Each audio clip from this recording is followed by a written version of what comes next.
What's up, Taiwan? I'm Yvonne with news from here in Taiwan and around the world. Tuesday marks 1 year since Taiwan President Lai Ching-te took office.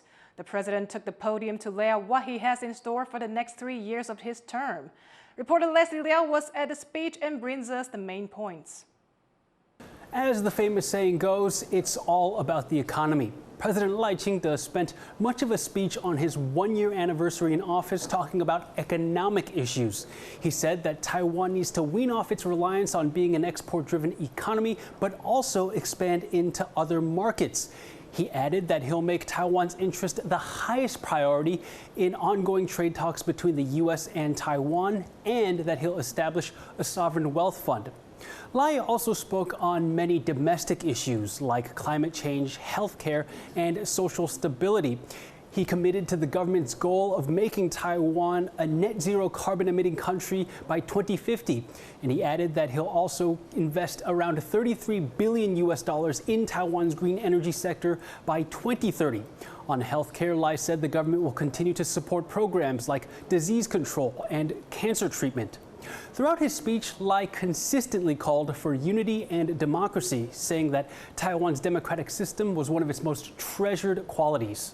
我相信没有任何一个台湾人会放弃民主自由的生活，也没有一位总统可以背离民主自由的价值。One point that was notably missing from Lai's speech is China. Lai has made countering Chinese infiltration and strengthening Taiwan's defenses against threats from across the strait a priority in his first year in office. But his speech didn't really mention China, and he only said in a Q&A session after the speech that he'd be willing to talk to China, but only on equal footing. Now, Lai's 1 year in office comes as there are steep divides between Taiwan's ruling and opposition parties. One of the biggest recent sticking points is a $13.5 billion special budget that the ruling Democratic Progressive Party's cabinet wants to pass. But Taiwan's opposition, which holds the legislature, has slapped down the ruling party's special budget amid concerns about the country's energy policy. And that's why Lai mentioned his commitment to green energy in his speech today to reiterate his support for the current course. But he also told opposition lawmakers and opposition leaders that he's willing to talk. 我将指示国安团队着手规划，向在野党主席进行重要国安情势简报，期望朝野政党领袖，无论政治立场为何，我们都能够以国家利益为优先。Taiwan's opposition has responded, saying it's willing to consider Lai's proposal while also questioning its timing. 他所提出来要坦率真诚交换意见，共商国事，到就职1周年才抛出，其实已经拖延了许久。 Eric Zhu, the leader of the main opposition Kuomintang, says that the challenges that Taiwan faces can't be solved in a day, but he hopes that this is the beginning of new substantial exchanges and a chance to bury the hatchet. Justin Wu, Joseph Wu, and Leslie Liao for TaiwanPlus. President Lai's first year in office has been marked by complicated political infighting, growing threats from China, and new relationships that may not be so easy to navigate like the one with the new U.S. president. For more on how Lai handled domestic and international hurdles in his first year as president, Alec McDonald spoke to Karis Templeman, research fellow at the Hoover Institution. So to start off with, what has been the main features of Lai's first year as president? Well, I think the most striking feature of Lai's first year as president has been the just constant partisan fighting between the executive branch and the legislature. I've been a bit surprised at how deep and broad the animosity is between the ruling party, DPP, and the opposition, TPP and KMT. I didn't expect it to get this bad this quickly. So do you believe that this partisanship is a defining challenge of Lai's first year as president? I think it was an obvious challenge for him from election night on, when the results were known. I mean, he only won 40% of the vote, even though he won the election. And so he was a minority president from day one. And on top of that, his party, the DPP, lost their majority in the legislature. And so it was obvious to everyone that he needed some cooperation from the opposition parties to be able to get anything through the legislature.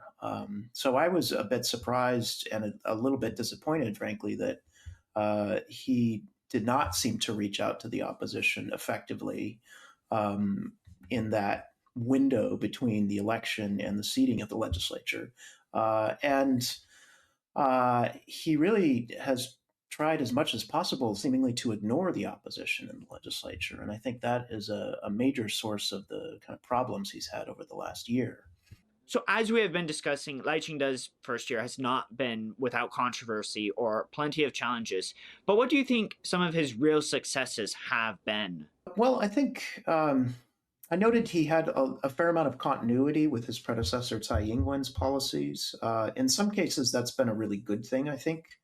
None more so than in U.S.-Taiwan relations. There was some considerable concern in Washington, D.C. when Lai was a candidate to be president that he would be more challenging to deal with than Tsai Ing-wen, that he would create a fair amount of uncertainty in the U.S.-Taiwan relationship. And I think for the most part, he's alleviated some of those concerns. The real source of uncertainty now in the bilateral relationship is actually on the U.S. side with the new president, Donald Trump, and his kind of unpredictable approach to almost all kinds of foreign policies.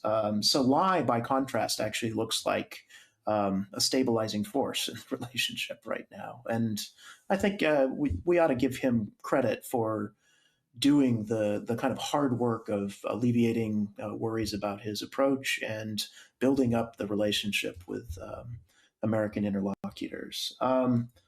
A related point is on defense and civil society resilience issues. Lai has kind of stayed the course that Tsai Ing-wen put in place. And if anything, he's really doubled down. That was Karis Templeman, research fellow at the Hoover Institution. You can watch the full interview on our news show, Zoom In, Zoom Out, at TaiwanPlus.com.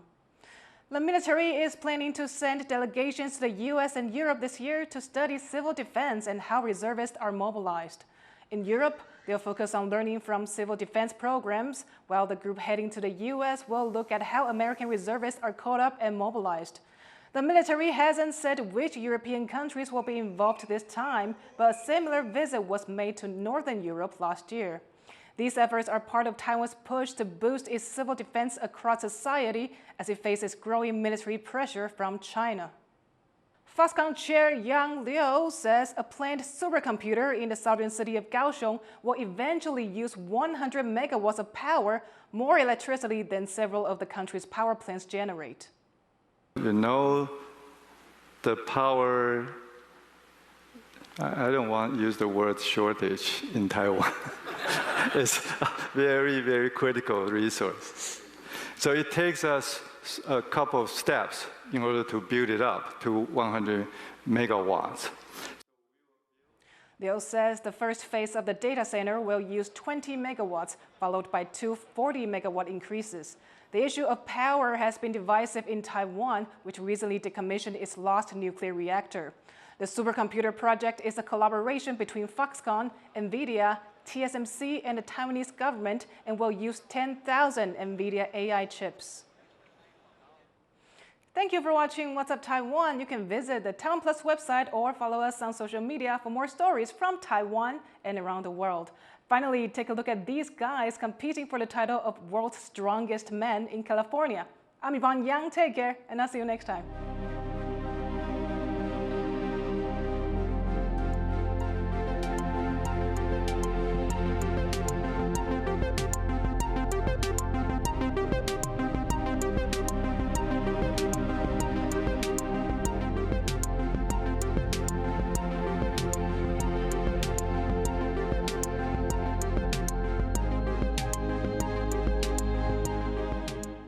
From industrial parks in Taiwan to here in Vietnam, we're bringing you the latest in tech and business news right here on Taiwan Plus News.